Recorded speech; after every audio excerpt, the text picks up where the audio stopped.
right, that is great. So yeah, thank you both so much for being here, Taylor and Karen. We appreciate it.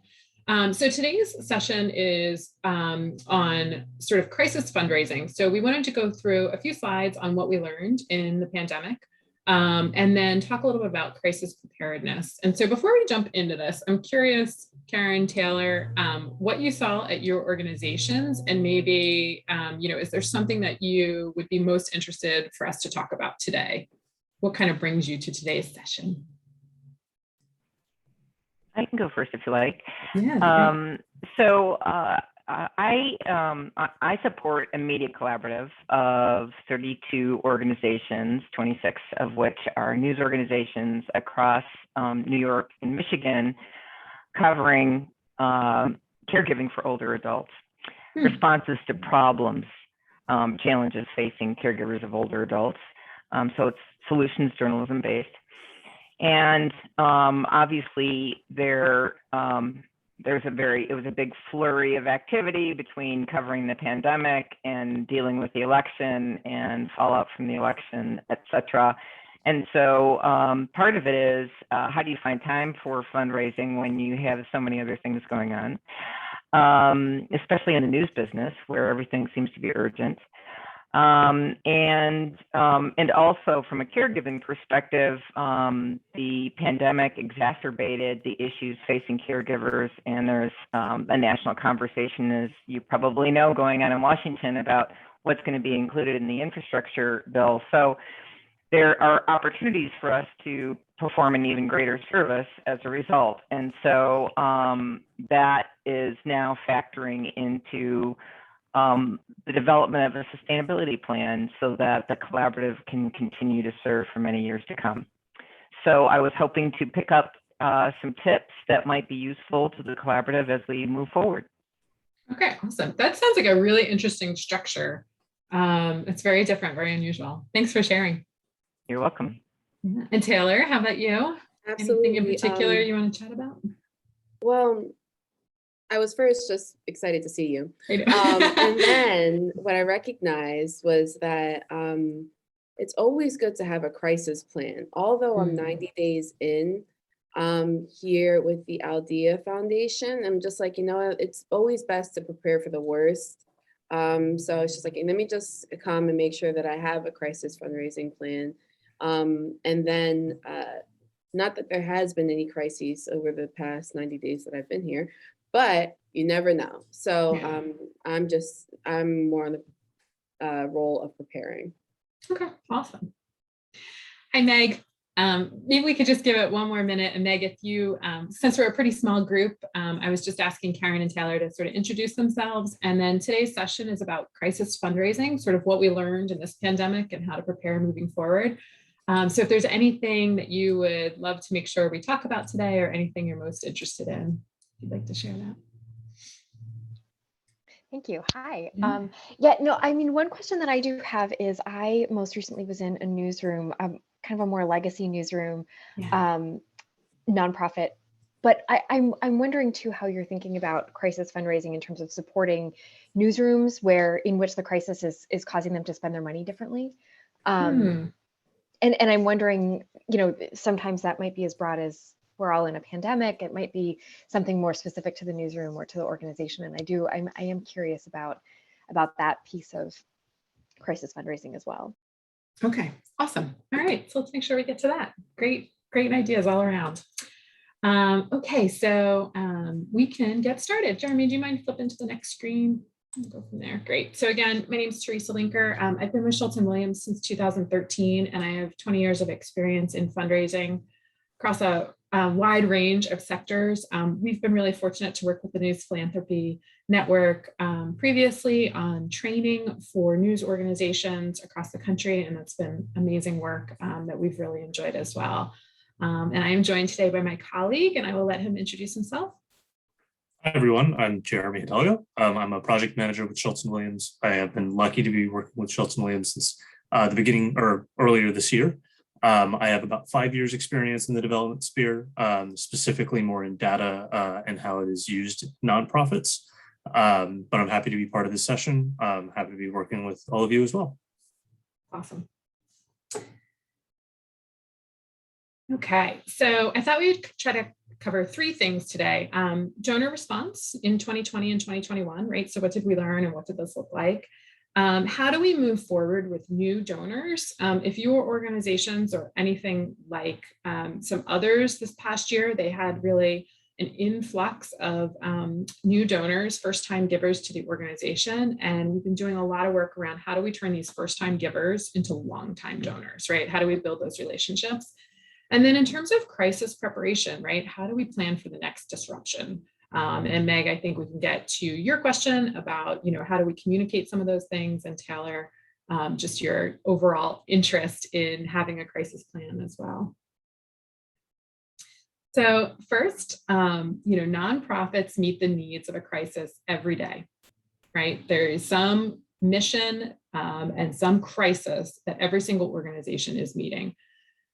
And I think this past year and this pandemic really begged the question, what happens when these nonprofits face their own crisis? How do we react? Were we ready? How did we adjust? What did we learn? What did we see? And what can we expect going forward? This crisis was a little bit different from other ones that we have seen. We at Schultz & Williams spent a lot of time looking at how donors reacted after September 11th, after the economic collapse of 2008.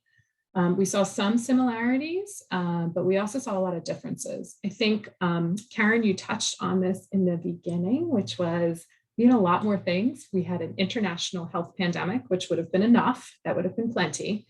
We also had a really heated election and a really tough political climate.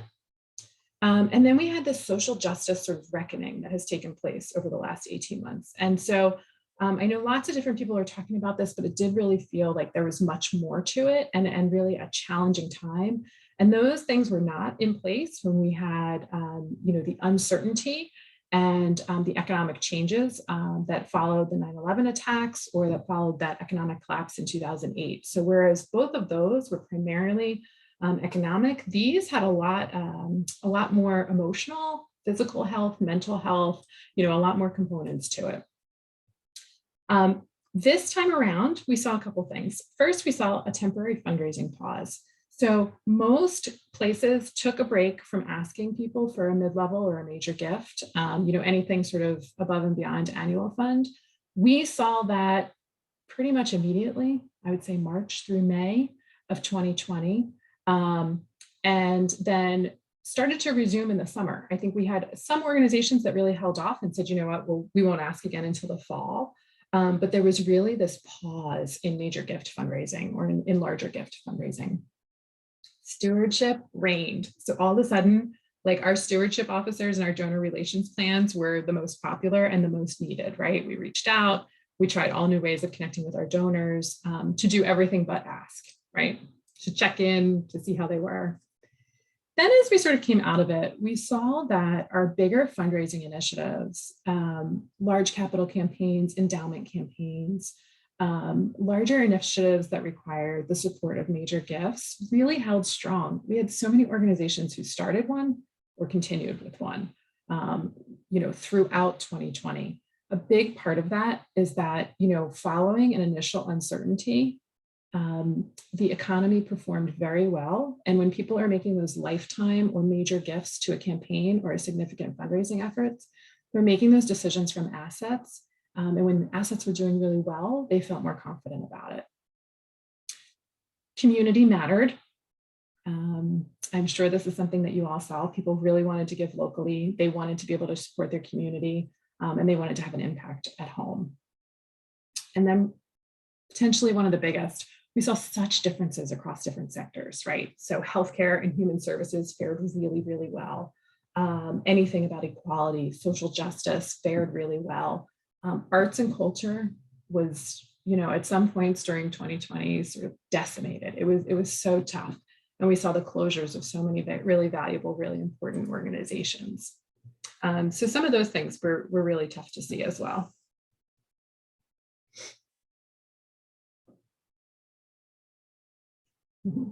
So some of the donor messaging that worked, there were three sort of key factors that we saw in really effective donor communications. first, like, we've got this. We are, our organization has been here doing this, this type of work for a long time, and we're going to be here now, and we're going to be here tomorrow. I am sure that when it comes to, breaking news, access to information, which all of a sudden was more important, right?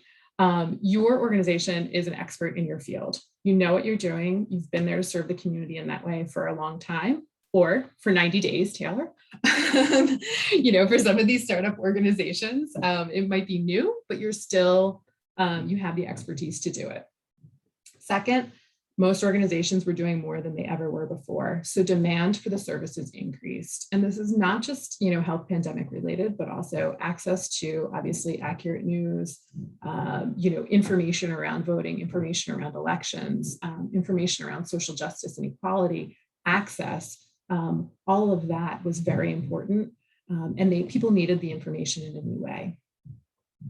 And then finally, the work was really important, that it made a difference, right? That the work that you did as a nonprofit organization bettered physical health because people had access to information they needed, mental health, and a sense of community, right? So I'm curious if any of this resonates for you, or if there was any messaging that you found particularly effective for your organizations. What did that look like for you?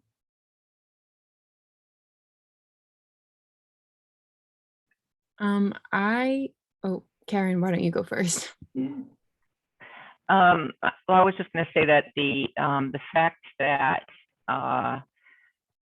news organizations were coming together for the first time to cover an undercovered area that disproportionately affected people in marginalized communities was something that resonated. Partly because news organizations really haven't covered caregiving for older adults with a solutions lens before, but partly because caregivers were in the news, but it was all problems that caregivers were facing. And we're talking about both paid caregivers and unpaid caregivers.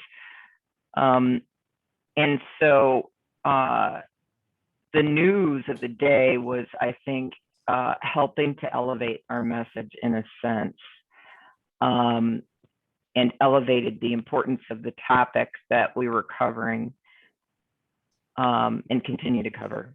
Yeah. So the messaging, part of it was like things were bad before for caregivers, and now they're like totally out of whack because of COVID and how caregivers of all kinds were being disproportionately affected. Right.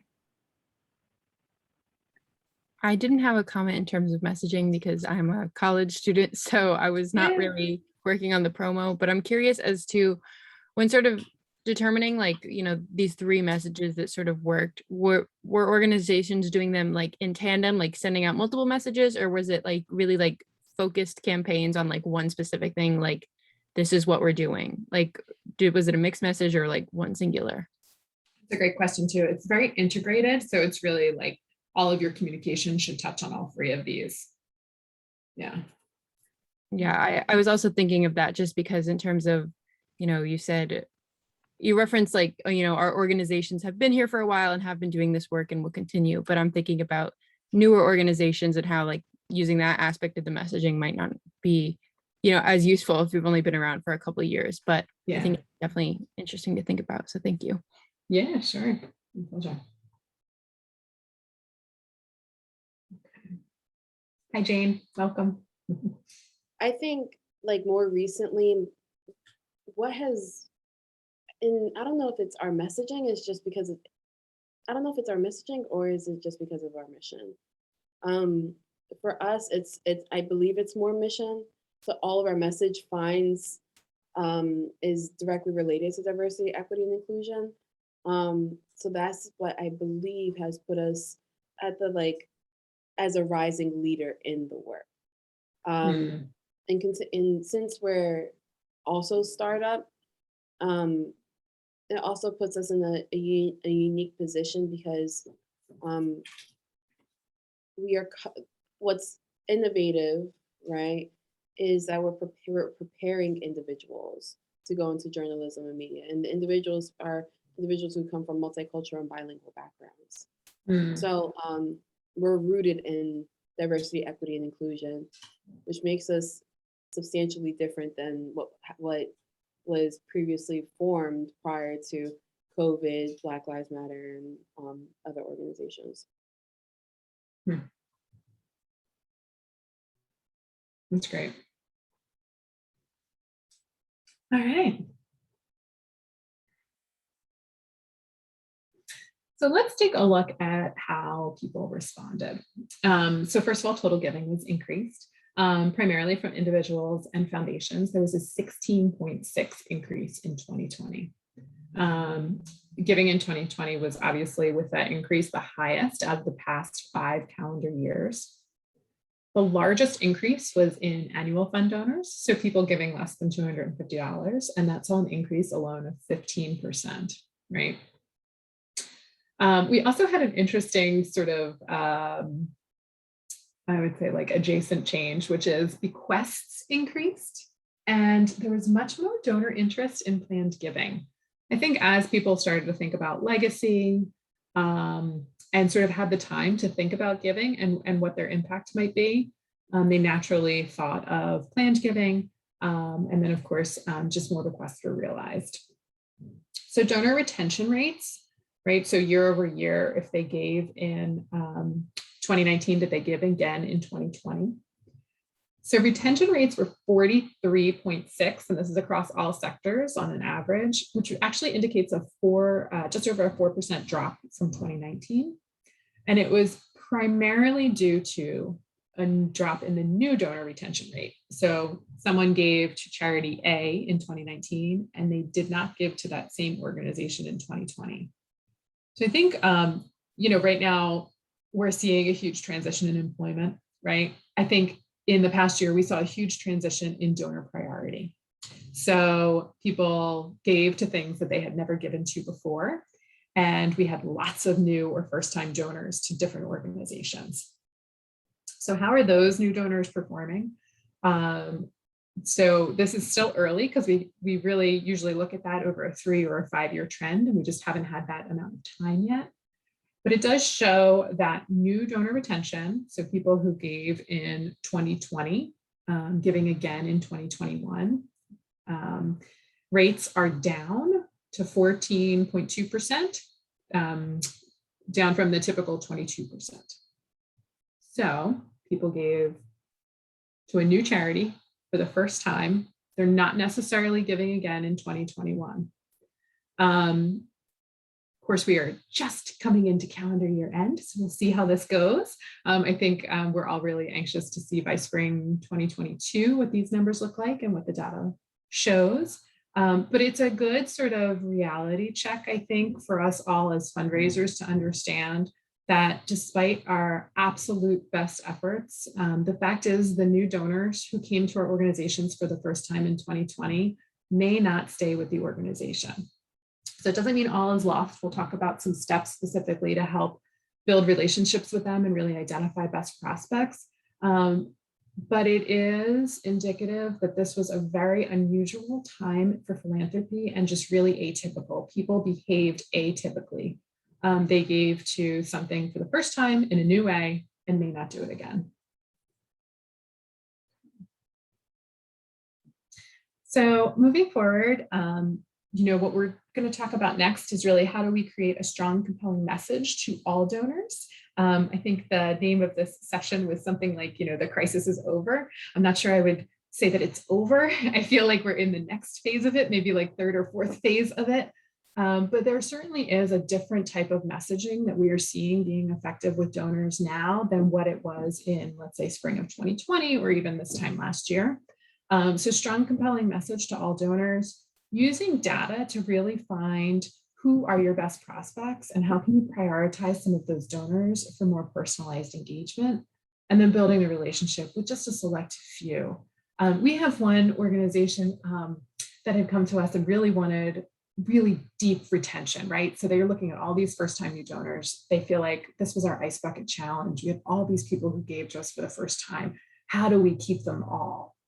And, we're working on really redefining what success looks like for them. One of the questions we asked in one of our meetings was, does this look like really high retention of annual fund donors and potentially mid-level donors? Let's say you keep 100% of them, and that's great, and they all give $200 next year.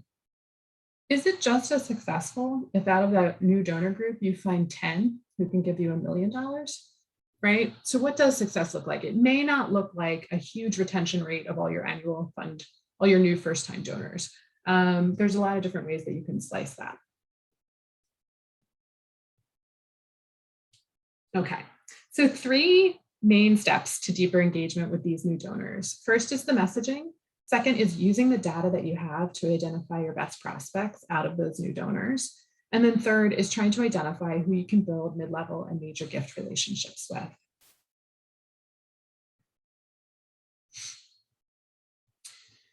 A couple key values that have always inspired giving. This is what donors want to hear from your organization. And this is really the values of the donor that make them want to give, right? That make them philanthropic to begin with. One, they're mission driven. They actually want to see impact, and they want to make a change in the world. They have a personal connection to your organization or your field. They care deeply about this, and it could be, it could be something where they care about caregivers, where they care about news, where they care about access. It could also be, they interned at their local paper 40 years ago, and it really made an impact on them. Right? So it's like uncovering what is that value that connects them to you. They trust your organization. They have come to know that you stand for integrity, and you are trustworthy. They want to be part of something. They want to be part of a bigger picture, a bigger community. They get to see the impact of what it is that you do. Finally, you caught their attention, right? You did something, whether it was an email, a newsletter, an article, an ask, a social media post that caught their attention. So the messaging that we are seeing now, the evolved messaging, is really about how the need continues. I think for that, for the 12 months we only saw in annual fund, all of the words that we have now come to sort of hate about pivoting and more than ever and unprecedented times. And now we're really seeing 2 things. The need still exists, right? There was a need before. It was really heightened during the pandemic and during this crisis. And that need is still here. Your new donors, those first-time donors, gave differently because they wanted to meet the extraordinary need when it was heightened. But that need still exists, right? It's still here. And you are the best and most experienced organization who can really make an impact in this area. That's what they want to know. The second thing is about telling the story of one. I think you see this in really sophisticated shops where fundraisers can speak about the one person or the one family or the one group that was impacted by your work. Sometimes we get really tied up in the numbers and the breadth and the depth of our impact. And we think that is like the key to someone's heart, but really the key to your donor's heart is about the story of one person, one family, one group. So then second, looking at how we can use our data. I'm curious, just the show of hands, does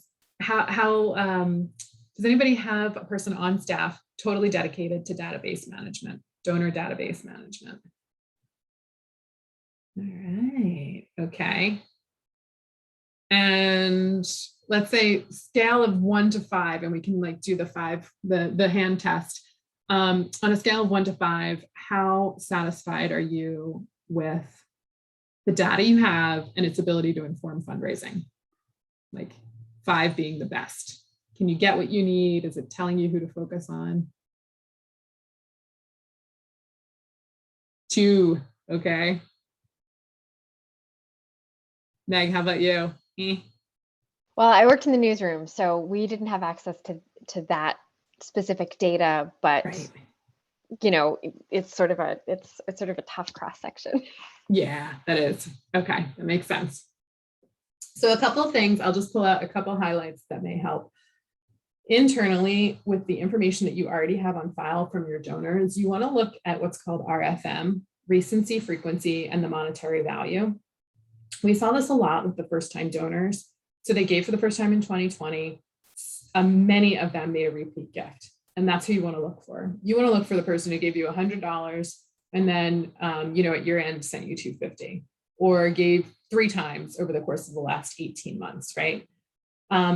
You also want to look, so that's frequency. You also want to look at their recency. Did they give once in spring of 2020 and they haven't given again since? It doesn't mean that we abandoned them, but if they gave once in the spring of 2020 and they just gave to you again last month, that's a much warmer, much stronger prospect than the person who gave once at the beginning and not again. And then monetary value. How big of an investment did they make in your organization? Was it $100 or was their first gift $1,000, right? Being able to combine all 3 of those. So looking for somebody who gave more than once, gave at a higher level, and gave more recently, right? Externally, we have really seen the philanthropic capacity screenings be very effective this past year, because it is one of the best ways to be able to sort of sort through prospects. When you have, let's say, 1,000 new donors, it can be really hard to know where to start. And so running a philanthropic capacity screening through a platform like Donor Search or iWave can really help to give you some indicators. It shows, from publicly available information, it's going to show you overall wealth ratings. It's going to show you capacity. It will show you what they're giving to other organizations. So you can know if like the $1,000 gift to your organization is the most they've ever given, or are they giving $100,000 to someone else? And really helps you to understand how philanthropic they are. Second or third, building the network, right? So taking a look at who the donor knows at your organization, who at your organization knows the donor, and might be able to get them more involved. This could be staff, it could be board members, it could be some kind of advisory committee, whatever that looks like for your structure. And being able to bring donors more closely into the organization, right? So having them meet with a member of the news staff, being able to have them see something that's a little bit more behind the scenes is really important. And finally, there's sometimes a sense with fundraising, like, oh, they just gave me a gift. I don't want to ask them again. I don't want them to think that I'm like greedy. People are most likely to give when they just did. They just sent you $50. It's a great time to say, thanks so much. Would you consider a second gift? And I know sometimes it can seem funny, but especially with year end, all of those donors should be included in those types of efforts. We generally recommend that annual fund solicitations are 4 times a year at minimum. There can be a lot of segmentation that goes into that and a lot of personalization, but people should be asked pretty frequently. Mid-level and major gifts can be, 1 to 2 times a year plus annual support. And I think the key here is that, like, if you stop asking for money, donors are kind of left to draw their own conclusions, both about your need, your impact, and the organizational status, right? And we don't want them to be thinking anything like that. We want them to really feel engaged. Okay. So then finally, it's about taking, again, think of that like inverted pyramid, right? So we have messaging to all, then we're using data to identify just a few. And then we're building a relationship with those select few. These are 4 of the steps in the major gift cycle.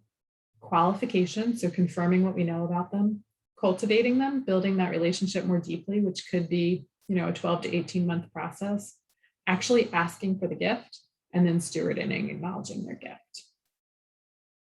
So those are sort of 3 main steps to get us through, how do we treat all these new donors, hopefully that you're experiencing from the past 18 months.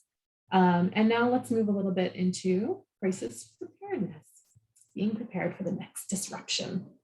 So actually, before we go, can you flip back to me? Thanks. Before we go on, any questions so far or anything that stands out?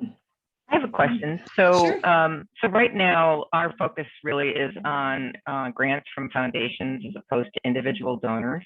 Great. So would you say that the tips that you're offering up on individual donors translate over to the kinds of, like the cycle that you would use for grant applications as well. So are you actively looking for new foundation funders? Or Yeah. are you trying to, yeah.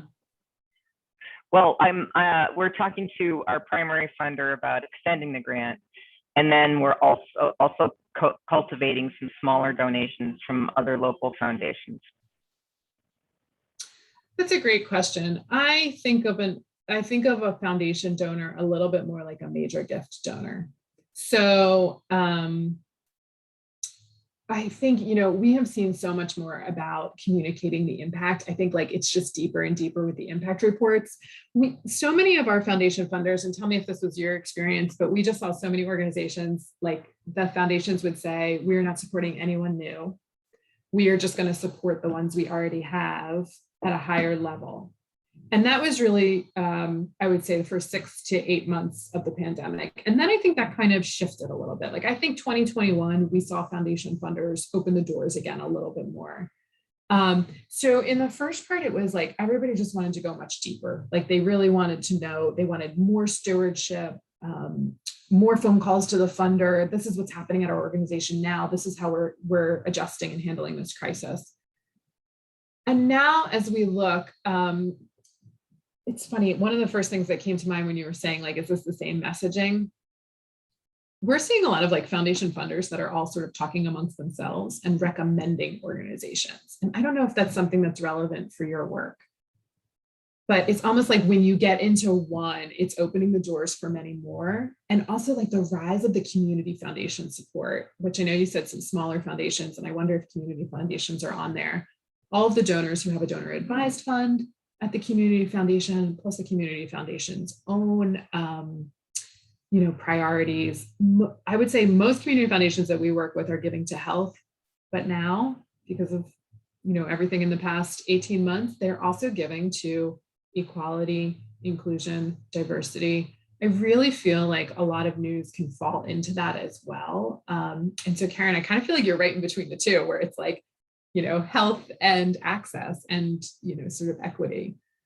So do I think the messaging is the same? I do, but I also think like those institutional funders are really higher touch too. They're more like a major gift donor. I know that's a very roundabout way, but yeah. Yeah. I just, because I'm thinking that a lot of this would be overlapping, but I appreciate you saying that you'd consider them to be in that upper tier of major gift donors, because they are, but obviously you're dealing with teams and, institutional missions as opposed to, individuals who, might want to give just because they like you. Right. Yeah. And they have a much higher, they have a higher level of expectation for reporting, obviously, for impact and reporting. They want to know the ROI. All right. Okay, so let's talk about preparing for the next disruption, which, again, this could look like anything. This could look like something that's very specific to your organization, or it could be something that's more on a, regional, national, global scale, whatever that looks like. I think it's important for us to really just tailor, as you said at the start, like be prepared for whatever's going to come. This is this great quote that one of my colleagues had used from Abraham Lincoln: give me 6 hours to chop down a tree and I will spend the first 4 sharpening an axe, right? So we often talk in fundraising about how like 90% of the ask actually comes in the cultivation cycle. And I think about that with crisis preparation for nonprofits too. It's like 90% of the work comes in the planning, and then just like the right execution will come much more easily. So 5 key steps to preparedness.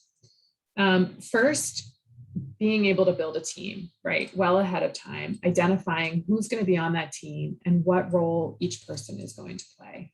So this could be, a leader at your organization. It could be your marketing team, your PR team, anybody who's involved in communications. It could be your development officer.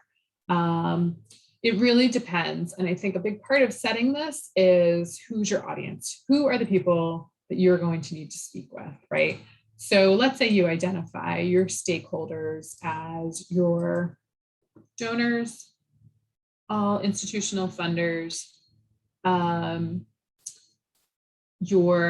certainly your board, and let's say like, your community or your readers, or, whatever you would really sort of refer to as like your primary audiences, right? Being able to build the team of people who are going to be best equipped to speak to each one of those groups, right? Who knows those people best? Who knows best what your donors are saying? Being able to assemble that planning team from the start. Third, really defining ahead of time what the goals of your crisis communications are going to be. What are the goals?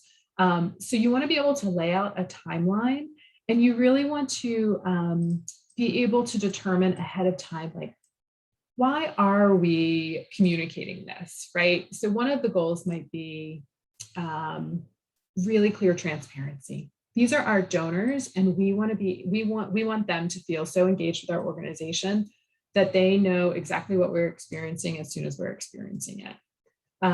This might be something around finances, right? We've had some organizations who have gone through really tough sort of internal crises, right? There's some sort of lack of integrity at the board level, and the entire board is forced to resign, and they have to start and build new, right? That's a crisis, and we want to be able to communicate that properly and carefully to the people who matter most. In that case, community was really, really critical, right? We do not want this to be like a stain on our reputation for the long term, and so we want to get out ahead of this and be able to share it ahead of time. Another goal of this plan and this communications might be to be able to explain, like, what is this crisis going to cost our organization? What will it mean in terms of lost earned revenue? Is there physical damage to facilities, right? Is this like sort of natural disaster crisis where we have to be able to communicate what that impact has been? Labor disruption. I think that's something that people have really had a hard time understanding, especially in the last 6 to 10 months, as we've seen sort of supply chain shortages, labor shortages, part shortages that have really affected day-to-day work. We even work in social services with a number of food banks, and literally delivering the food is an issue. So what are some of those things that really impact your organizations, and how might they be affected, and how do you have to explain those? And then what is your response going to be, right? So that's a really big part of, one of the goals that you want to be able to communicate is about, here's what's happening, here's the impact, and here are the steps that we're taking. Here are the resolutions. Here's where we need your help, right?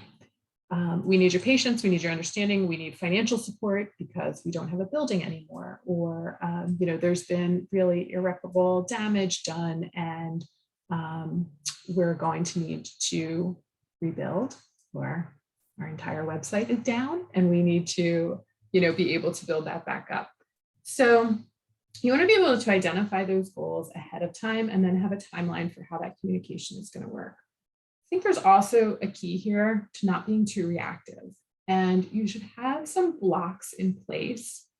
Some people on that team should sort of be, I don't want to say disruptors, but they're sort of disruptors to the disruption plan, right? So it's like the people who can push back and say, is that the right message? Is that the best timing? Is that the best tool?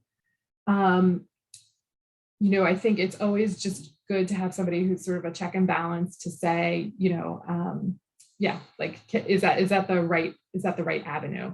And having those folks on your team will really help. So we've talked a little bit about the plan, and we're going to talk on the next slide about messaging. So when you think about messages that your stakeholders need, right? I actually took this like PR course in college for my undergraduate degree, and the PR professional said, tell the truth and tell it fast. And it has stuck with me. And it's really, I think, at the heart of every crisis communications plan. Tell the truth and tell it fast. Whatever it is. Sometimes the truth, sometimes there's no fault in the truth, and sometimes there is, but it's best to really get it out there and for you to be able to control the message. And 3 main questions on your messaging plan. Who do we want to know this about our organization? What is it exactly that they need to know? And then when do they need and want to know, right? So if this is my board member, they want to know that day, that hour, that minute, right? If this is my donor, maybe they want to know by the time I sort of have things a little bit figured out, maybe it's 2 days later and we have our plan in place and we're ready to communicate this externally.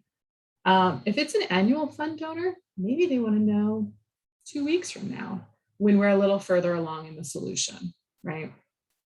Really just depends. Okay. Haley, I think these slides are available. I would only give you this much text on slides because I think that these slides are available after, after the presentation. Is that the case? Yes. Okay. If you share them, we can add them to this Google Doc that I put in the chat. I'll Perfect. send the link. Yeah. And then this way anybody can access them. Oh, awesome. Perfect. Thank you And for that link. again, this will be recorded, so everybody will also have Yeah. access to the video as well. Okay, sounds good.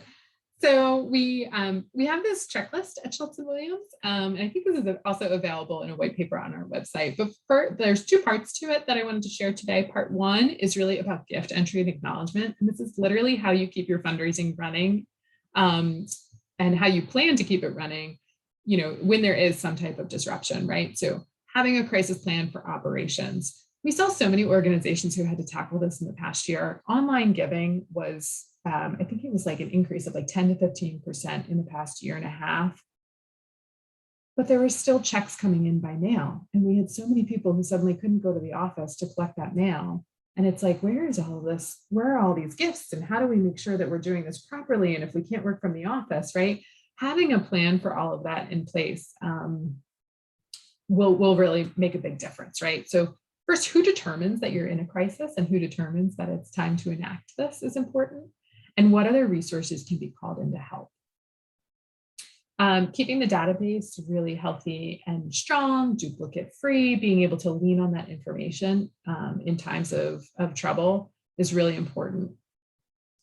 Collecting as much information as possible as you sort of go through your regular course of activities now, so that when you do need to call on that data or when you do need to use that database, it's there for you.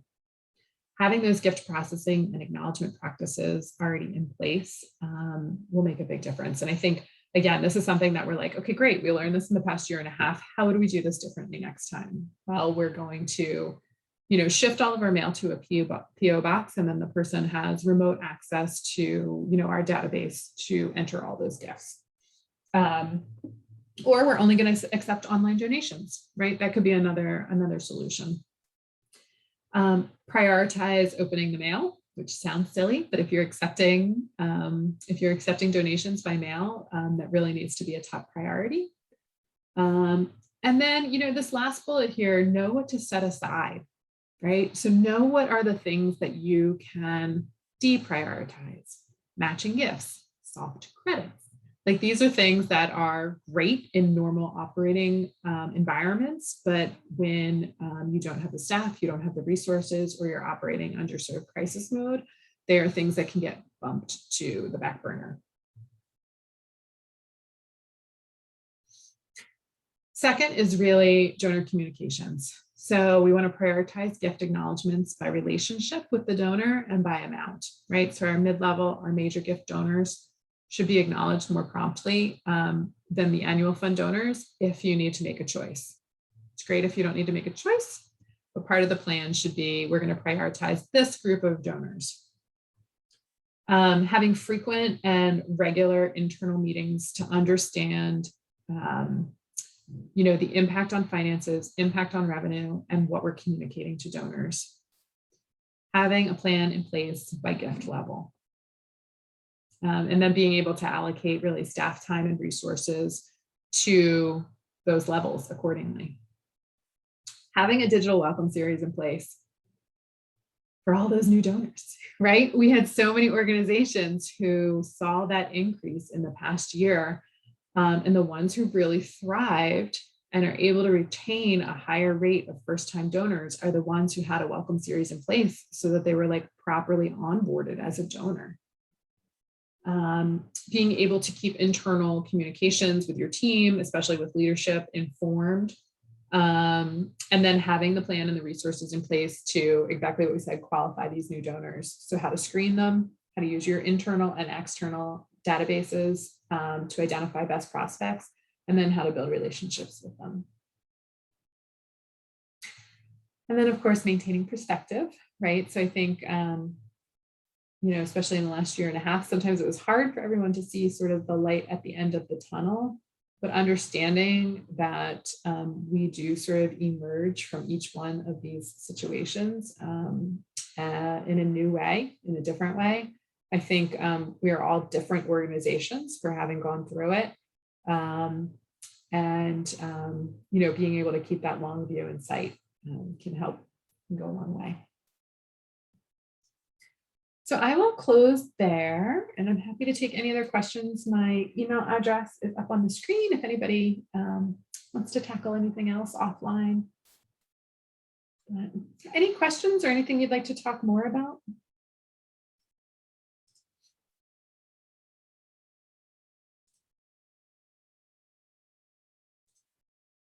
All right.